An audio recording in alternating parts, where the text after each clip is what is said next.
신실하신 하나님 아버지 감사합니다. 오늘도 수요 예배로 이렇게 모였습니다. 오늘 하루에 또 일정을 다 보내고 이 밤 주님 앞에 나왔사오니 주님께서 친히 말씀하여 주시고 우리 모든 성도님들 한 분 한 분을 주님께서 기억하여 주시고 붙들어 주셔서 꼭 필요한 말씀들, 꼭 필요한 은혜를 또 허락하여 주시옵소서.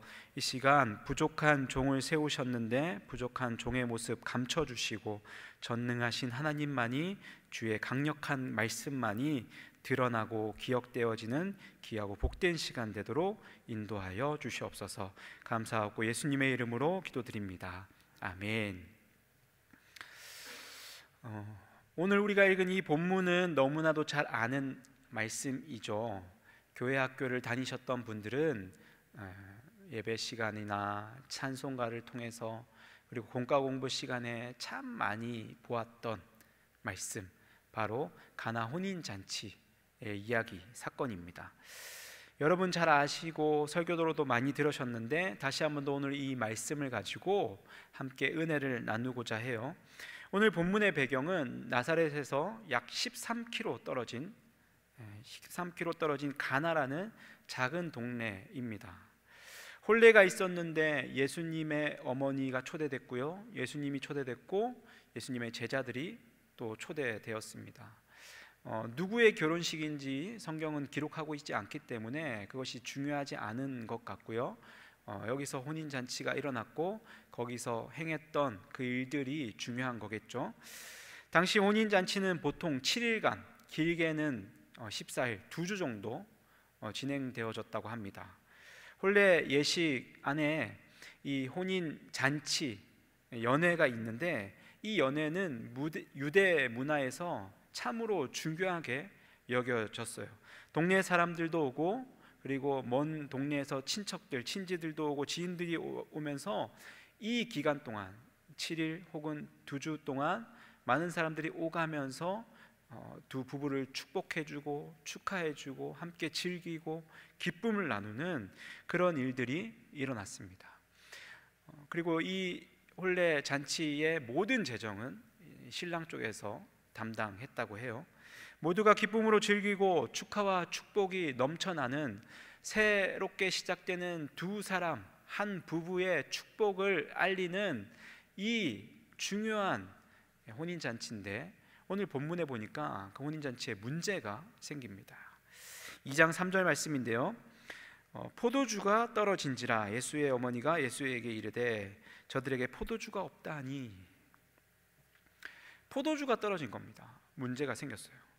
그런데 이거 그냥 보통 문제가 아니에요. 오늘날로 하면은 아직 하객들이 이제 다 식당에, 연회장으로 들어가서 식사를 하고 있고 마치지도 않았고 많은 사람들이 들어오고 있는데 뷔페 음식이 떨어졌다? 이 정도의 문제가 아닙니다.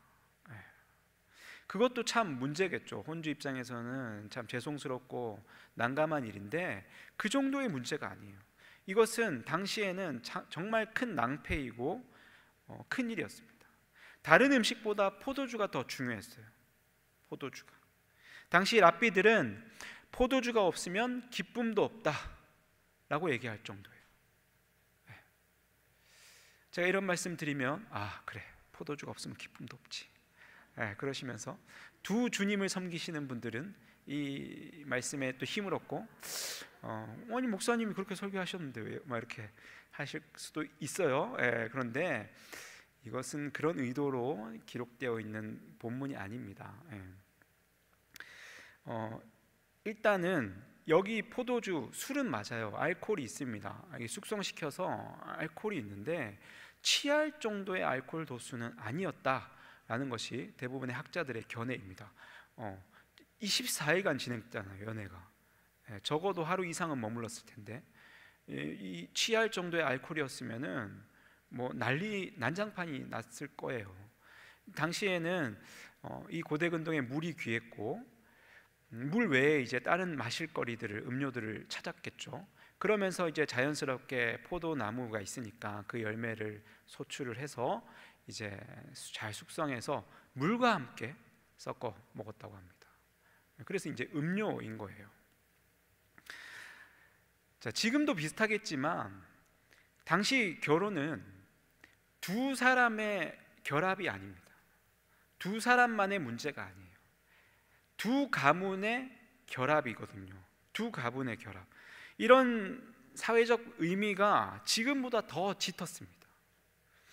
그런 사회적 분위기 속에서 혼인잔치에 포도주가 부족하다, 포도주가 떨어졌다, 이것은 가문의 명예가 실추되는 일이고, 그리고 지위가 실추되는 일입니다. 아, 이 가문이, 이 신랑이, 이 신부가 우리를 이 정도밖에 생각하지 않는구나 라고 생각할 만한, 마음과 예의가 없다라고 평가를 들을 만한 그런 상황이에요.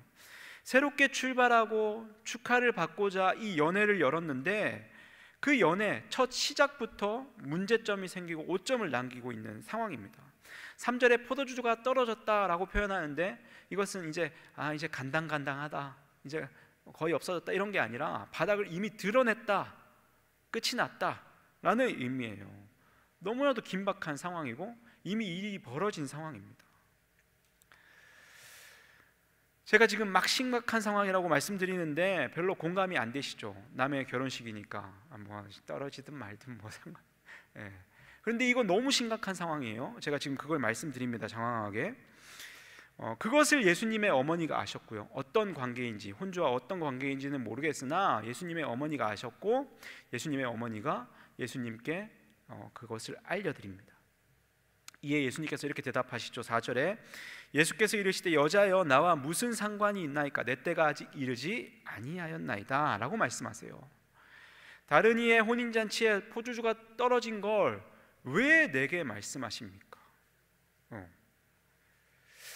마리아가 예수님께서 어떤 조치를 취해 주실 거라고 마리아는 기대를 했겠죠. 그런 능력이 있으신 분이라는 것을 어렴풋이 알고 있었을 겁니다. 그러나 예수님의 말씀, 여자여 나와 무슨 상관이 있나이까? 자, 이 마리아의 처사도 조금 이해가 되지 않고 예수님의 대답도 좀 이해가 되지 않아요. 좀 이렇게 적나라하게 얘기하면 버릇없어 보이지 않아요? 버릇없어 보이는 모습이에요.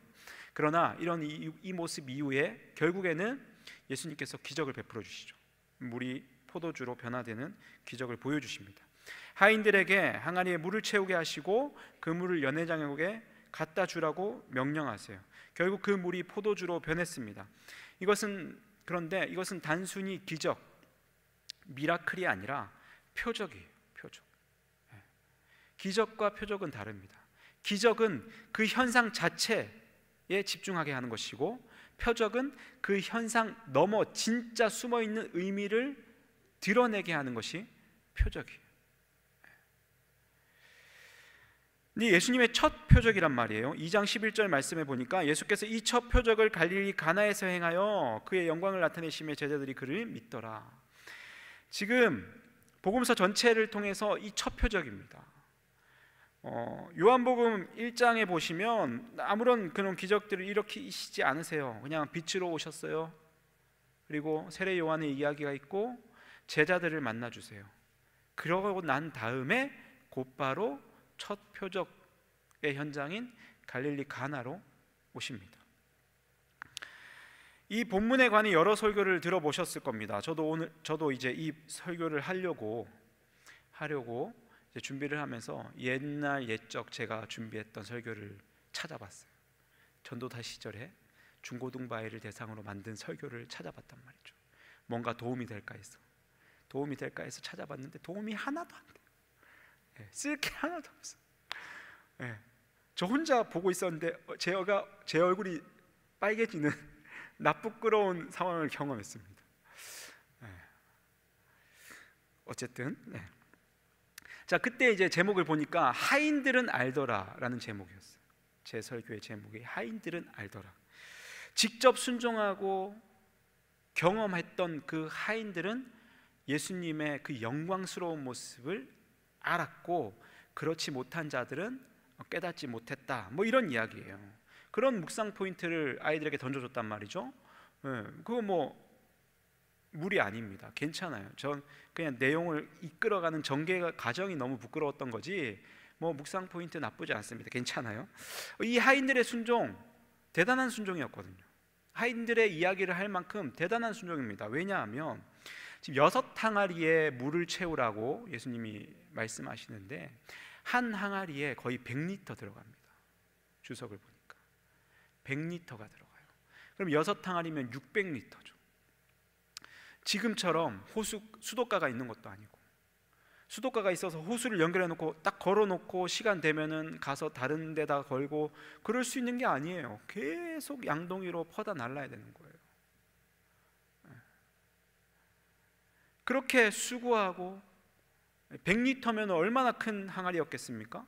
뭐 이렇게 올리다 보면 옷도 다 젖고 그렇게 수고했을 거예요, 하인들이. 그러고 수고했는데 수고하면서 아니 왜 물을 채우라는 거야? 이미 다들 물을 쓰고 갔는데, 뭐 그런 생각을 했겠죠. 그런데 더 말도 안 되는 명령을 예수님께서 하십니다. 그 물을 떠서 연회장에게 갖다 줘라. 지금 연회 그 안에는, 그 연회장 분위기는 엉망진창이었을 거예요. 포도주를 달라고 아우성이었을 겁니다. 연회장도 포도주가 어디 있냐, 포도주를 갖다 달라라고 했을 거예요. 그런데 그런 연회장에게 물을 갖다 주라는 거예요. 이것은 엄청난 믿음이 있지 않고는 불가능한 순종이었습니다. 그런데 그 하인들은 순종을 했고, 그래서 결국에는 물이 포도주로 변하는 그 현장 가운데 귀하게 쓰임 받았다. 하인들은 알았다. 우리들도 예수님 말씀에 순종함으로 예수님의 일하심을 아는 자, 목도하는 자, 경험하는 자가 되어야 된다. 뭐 이러면서 제가 설교를 했단 말이죠. 그 외에도 여러 가지 포인트를 이 설교에서 여러분 들어보셨을 겁니다. 뭐 우리 삶의 온통 결핍인데, 결핍일 수밖에 없는데 그 결핍을 채우실 수 있는 유일하신 분 오직 예수 그리스도시다. 뭐 때로는 그 항아리, 돌항아리를 아기까지 채우라는 그 포인트를 가지고 아기까지 채운다? 우리도 끝까지 순종해야 된다. 순종의 길을 걸어서 한두 걸음 걸었는데 그것이 힘들어서 포기할 것이 아니라 끝까지 순종할 때에 하나님의 영광을 보게 될 것이다. 뭐 이러면서 여러 가지 포인트가 있단 말이에요. 있는데, 자, 이런 포인트를 가지고 묵상을 하게 되면 자연스럽게 이런 질문이 생깁니다. 왜 하필 예수님은 첫 번째 표적을 한 가정, 한 혼인잔치, 그것도 포도주를 만드시는 것으로 하셨는가? 첫 번째 표적을.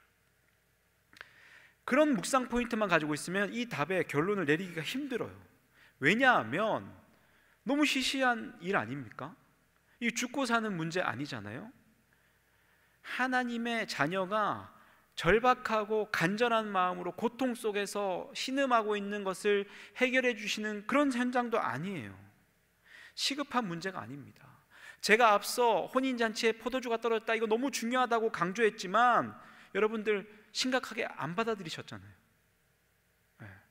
맞아요. 심각한 일 아니에요. 그냥 그래 여기까지 하고 갈래? 하고 그냥 돌아서면 되는 일일 수도 있습니다. 예수님이 급히 역사하실 정도로 그렇게 시급한 문제가 아니라는 거예요. 재능 기부 아니고 재능 낭비 정도의 느낌이 드는 첫 표적입니다. 그러니까 오늘 본문을 풀기 위해서 우리가 가져야 할 질문이 있는데요. 어떤 거냐면, 어떻게 이 표적을 통해서 예수님의 영광이 드러난 것인가?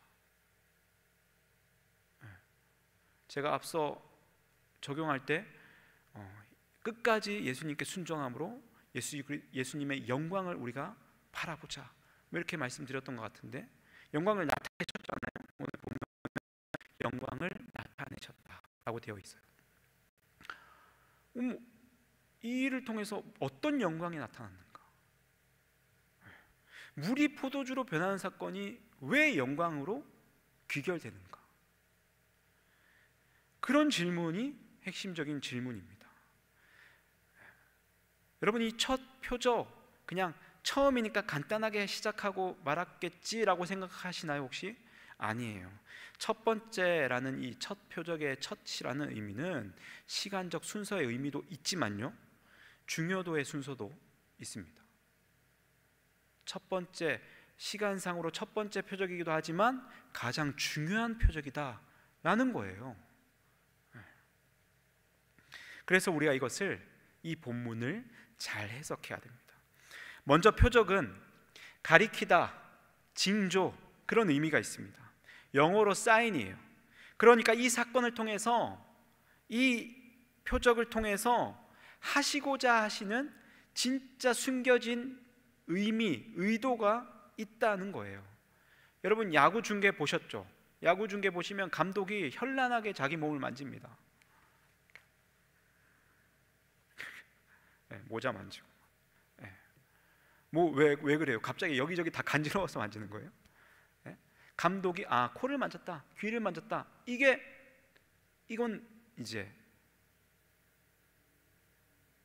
이건 표적이 아니죠. 이건 이 의미가 답니다. 근데 감독이 그 코를 만지고 이전에 예를 들어 약속을 했을 때 코 만지고 귀 만지면 도사입니다. 이 의미가 담겨 있는 거예요. 단지 귀를 만진 게 아니라 주자가 뛰어야 되는 상황입니다. 담겨 있는 의미가 있다는 거예요.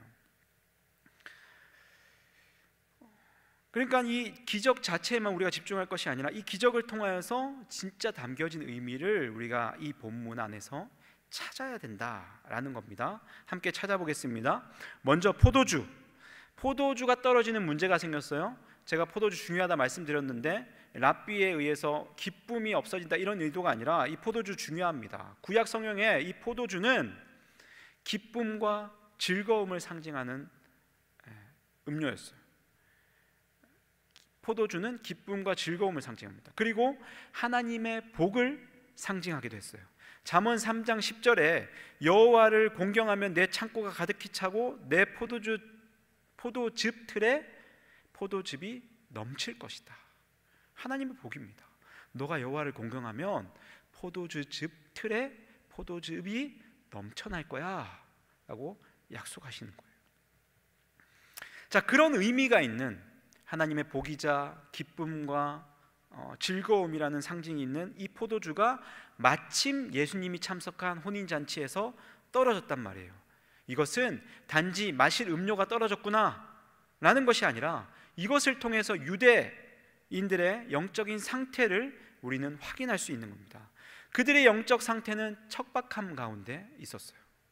그리고 하나님을 공경하지 않았다라고 결론을 내려도 무리가 없습니다. 그로 인해서 결국 그들이 누렸던 기쁨과 즐거움은 끊어질 수밖에 없는 그런 상태라는 것을 이 혼인잔치를 통해서 지금 보여주고 계신 거예요. 그렇게 눈물과 슬픔, 실패와 좌절뿐인 인생을 향하여서 메시아이신 예수님께서 오신 겁니다. 1장에 나와 있는 표현대로라면은 예수님께서 빛으로 오셨고 하나님의 어린 양으로 이 땅 가운데 오신 거예요.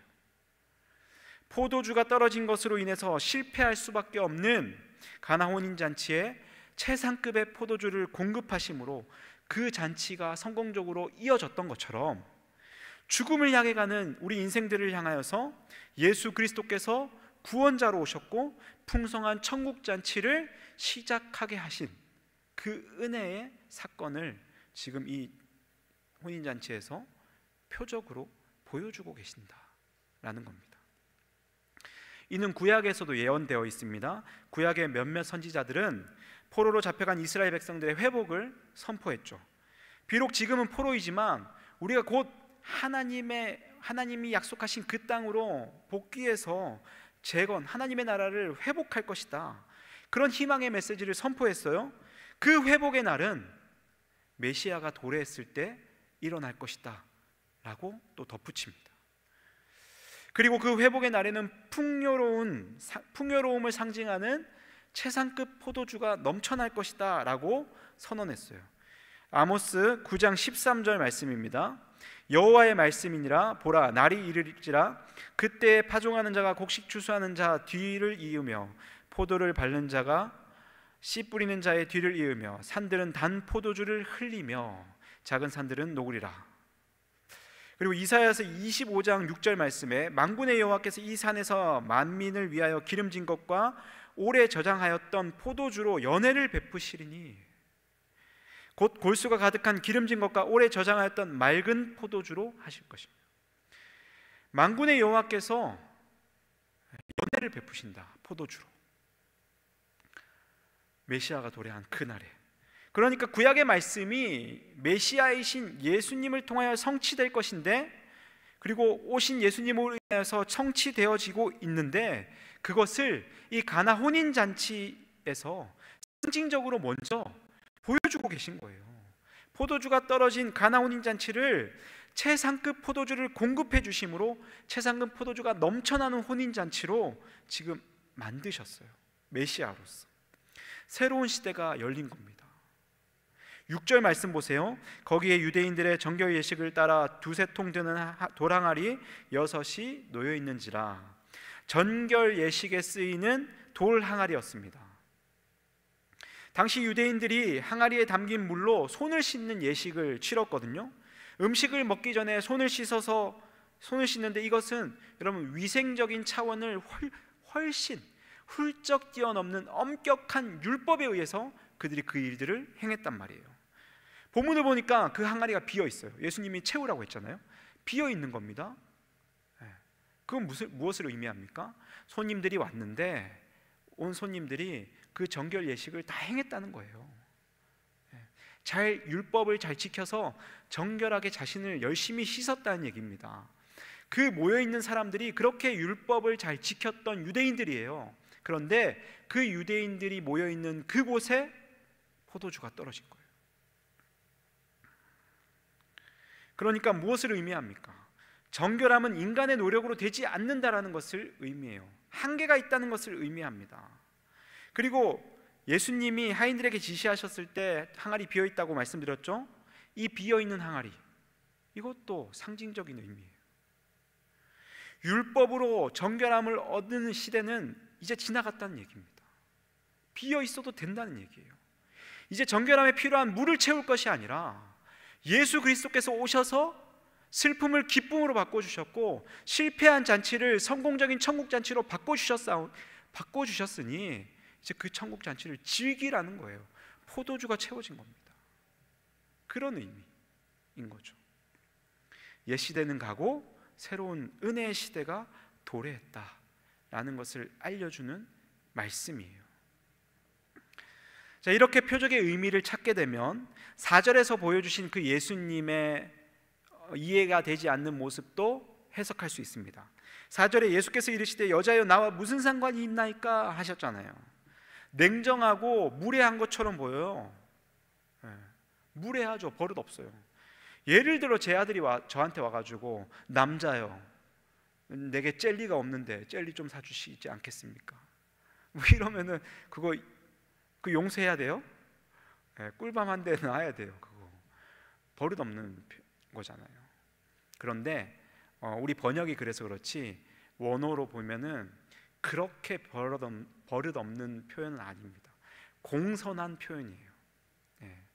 그러니까 어느 주석에 보니까 부인이여 뭐 이렇게 부인 이러면서 그런 거예요. 그러니까 공손한 표현입니다. 그런데 문제는 공손하긴 하나 정겨운 표현은 아니에요. 그러니까 무슨 이야기인고 하니, 무슨 말씀을 드리는 건고 하니, 지금 예수님께서는 마리아를 어머니로 대하고 있지 않다라는 것을 의미합니다. 마리아 앞에 서 있는 예수님께서 아들로 서 있지 않다는 것을 의미해요. 제3자가 쓸만한 단어를 가지고, 호칭을 가지고 어머니를 부르면서 여자여 라고 부른 것, 이것을 통해서 우리가 알 수 있는 것은 아들로서가 아닌 메시아로서 지금 그 자리에 계시다는 것, 그것을 우리는 알 수 있는 겁니다. 나와 무슨 상관이 있습니까? 이것도 거리를 두는 표현이에요. 냉정하게 자신과는 이 일은 아무 상관이 없다라는 겁니다. 맞아요. 사실이에요. 표면적으로는 이 가나 혼인잔치에 포도주가 떨어진 것은 예수님과는 전혀 상관없는 일입니다. 그러나 이후에 물을 포도주로 만들어 주십니다. 이는 마리아의 아들로서가 아니라 메시아로서 표적을 행하기 위해서 그렇게 행하셨어요. 결국 육신의 어머니의 말에 순종하여서 한 혼인잔치의 포도주를 채우는 수준이 아니라 하나님 아버지의 말씀에 순종하여서 메시아로서 사역의 길을 걷고 계시다라는 겁니다. 기적을 행해달라고 했어요? 마리아가? 아니에요. 표정을 행하셨어요. 내 때가 아직 이르지 않았다라는 그 말씀도 결국에는 예수님께서 메시아로서 하나님의 플랜에 따라서 그 사역을 하고 계시다라는 것을 의미하고 있는 문장입니다. 결국 이 대화를 통해 자신을 여자여라고 부를 때 마리아는 아마 어렴풋이 깨달았을 거예요. 예수님을 아들로서가 아니라 메시아로서 보게 됐을 겁니다. 지금까지 하고는 다른 예수님의 모습을 보게 된 거예요. 동정녀인 자신에게 성령으로 잉태된 그 예수님을 이미 경험했잖아요. 그래서 여자여라고 부를 때 나 지금까지 내 아들로서 키워왔는데 내가 잊고 있었구나, 메시아시구나 라고 생각하지 않았을까요? 그래서 5절 보십시오. 그의 어머니가 하인들에게 이르되 너희에게 무슨 말씀을 하시든지 그대로 하라 하니라. 자신의 요청으로 인해서 움직이실 만한 분이 아니라는 것을, 하나님 아버지로 움직이실 메시아라는 것을 알고 예수님의 그 자리를 내어드립니다. 자신의 뜻을 내려놓고요, 예수님께서 원하시는 대로 하실 수 있도록 조치를 취하고 뒤로 빠지는 모습이에요. 아직 내 때가 이르지 않았다는 그 예수님의 이야기를 들었으나 어렴풋이 내 아들이 아닌 메시아로서 영광의 때를 향해서 가고 계시는구나 라는 것을 마리아는 생각했을 겁니다. 오늘 본문 모든 이야기가 예수님은 메시아이시다 라는 것을 드러내고 있어요. 그리고 이 표적을 통해서 예수님께서는 이스라엘 백성을 그 잔치에 하객 정도로 이스라엘 백성들을 초대하지 않고 계시다는 것을 우리는 알 수 있습니다. 결혼식披露宴에 참석했는데 포도주가 떨어졌어요. 그냥 집에 가야겠다, 이 정도가 아니라는 거예요. 여러분, 신부로 부르고 계십니다. 주인공으로 부르고 계세요. 거룩한 신부로서 혼인잔치에 지금 초청하고 참여하도록 손을 내밀고 계십니다. 구원의 손을 내밀고 계신 거예요. 누가요? 신랑 되신 예수님께서. 제가 지금 신랑 되신 예수님께서라고 표현했습니다.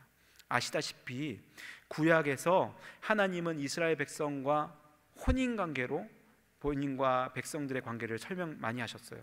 신랑과 신부로 표현하십니다. 신부가 신랑 되신 하나님을 알기를 원하셨어요. 그래서 알기를 원하셨다 할 때 썼던 이 야다라는 표현, 이 단어는 그냥 지식적으로 알기를 원한다가 아니라 부부가 서로 경험을 통해서 아는 것처럼 알기를 원한다는 그런 의미입니다. 이스라엘 백성들이 거룩한 신부로 하나님을 알기를, 경험하기를 원하셨어요. 그런데 이스라엘 백성들은 신랑 되신 하나님을 늘 거절했습니다. 거룩히 구별된 신부로 서지 않았어요. 계속된 음행을 저질렀고 우상을 숭배했고 그 죄를, 쾌락을 즐거워했습니다. 부부의 관계를 신부가 폐역하여져서 파기해버린 거예요. 실패한 혼인관계가 되어버린 겁니다. 그렇게 실패한 결혼 생활이, 실패한 잔치가 이어지고 있었던 이스라엘이었어요. 하나님께서 그럼에도 선지자들을 보내셔서 그들이 돌아오도록 구애하셨습니다. 여호와께 돌아와라, 기회를 주셨어요. 그런데 그들은 돌아오지 않았습니다. 이에 궁극적으로 그들을 회복시키시기 위해서, 그 모든 실패를 정리하고 청산하시기 위해서 예수님을 보내주셨어요. 예수님이 메시아로서, 그리고 신랑으로서. 신랑으로 오셨다는 것은 하나님이 신랑이시잖아요. 예수님도 하나님이시죠. 그러니까 예수 그리스도께서 영광을 나타내셨다라는 것은 신으로 이 땅 가운데 오셨고 메시아로 이 땅 가운데 오셨고, 물을 포도주로 만들었다, 창조하셨잖아요. 창조주로 이 땅 가운데 오셨다, 그 영광을 나타내셨다라는 것이 되는 거예요. 여러분, 혼인 잔치에 포도주를 공급해야 할 책임이 있는 사람이 누굽니까? 연회장일까요? 저는 어릴 때 연회장이라고 생각했어요. 그 연회를 주관하는 사람이니까 책임이 연회장에게 있겠지 했는데 아니더라고요. 9절 10절 말씀 보시면 연회장은 물로 된 포도주를 맛보고도 어디서 났는지 알지 못하되 물도온 하인들은 알더라. 연회장이 신랑을 불러 말하되 사람마다 먼저 좋은 포도주를 내고 취한 후에 낮은 것을 내거늘 그대는 지금까지 좋은 포도주를 두었도다 하니라. 책임 누구한테 있습니까? 신랑한테 있어요. 지금 신랑을 불러서 칭찬하고 있잖아요. 좋은 포도주 냈는데 또 좋은 포도주가 나왔네? 하고 신랑한테 지금 포도주에 대한 평가를 하고 있는 겁니다. 오늘 본문에서 누가 포도주를 공급해 주셨나요? 예수님이 보내주셨어요. 예수님이 그러면 누굽니까? 신랑이세요. 마리아가 왜 예수님께 포도주가 떨어졌습니다 라고 이야기했는지 이해가 되시죠? 그러니까 지금 예수님은 계속해서 신랑의 책임을 다하고 계십니다. 새롭게 시작될 신부 이스라엘과의 혼인생활을 위해서 실패한 혼인생활을 위해 신랑으로서 풍성한 포도주를 공급하셨고 자신을 하나님으로 거룩한 신랑으로 메시아로 선언하고 계시고 소개하고 계신 거예요. 그 일들을 통하여서 슬픔을 기쁨으로 바꾸셨고요, 실패를 성공으로 바꾸셨고 결핍을 풍성함으로 바꿔주셨습니다. 결국 이 가나 혼인잔치의 표적을 통해서 예수님께서는 메시아로서 이 사역이 시작되었음을, 자신이 메시아로서 신랑으로서 회복을 위해서 이 땅 가운데 오셨음을 그것이 영광으로 지금 드러나고 있다라는 겁니다. 영광을 나타내셨어요. 11절 말씀 다시 한번 보겠습니다. 예수께서 이 첫 표적을 갈릴리 가나에서 행하여 그의 영광을 나타내심에 제자들이 그를 믿으니라. 왜 이 갈릴리 혼인잔치가 첫 번째 시간상으로 첫 번째 표적이 되고 그리고 중요도에서도 첫 번째가 되는지 이해가 되시죠? 4절에 예수님은 어머니에게 내 때가 이르지 않았다라고 말씀하셨어요. 요한복음에서 때는 영광의 때입니다.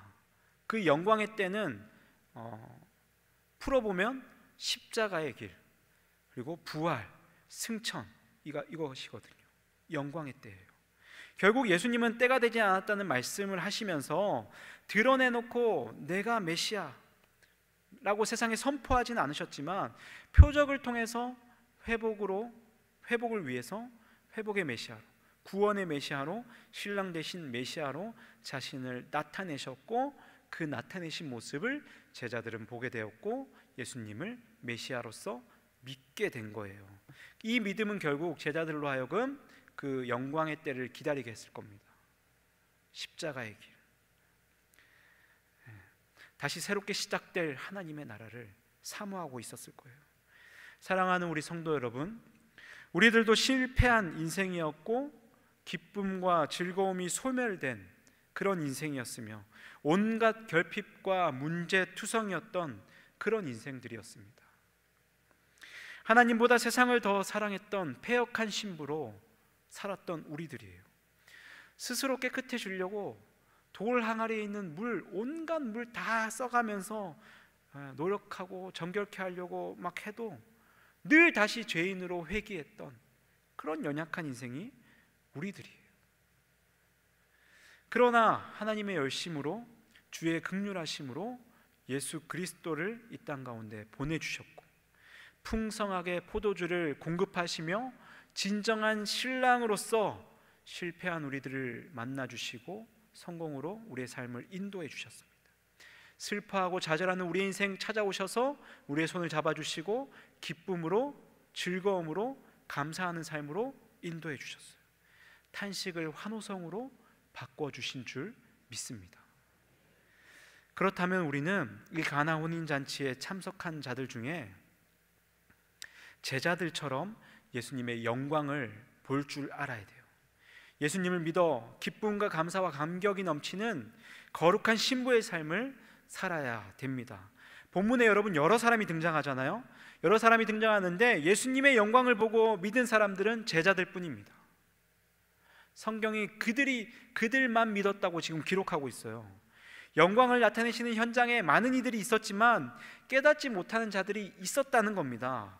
그렇다는 것은 동일하게 이 땅을 살아가면서 누군가는 이 연회장처럼 최상급 포도주를 맛보고 기뻐하고 즐거워하고 만족할 수 있으나 정작 이 포도주를 누가 공급했는지, 왜 공급했는지, 이 공급한 의미가 무엇인지를 알지 못한 채 그냥 주어진 포도주, 눈에 보이는 것으로만 기뻐하고 그것에만 감사하고, 근데 그 포도주 곧 있으면 없어질 거잖아요.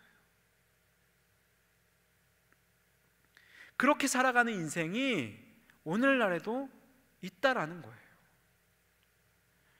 나타내신 영광을 보지 못하고 그 은혜의 영광에 참여하지 못하는 자들이 있다는 겁니다.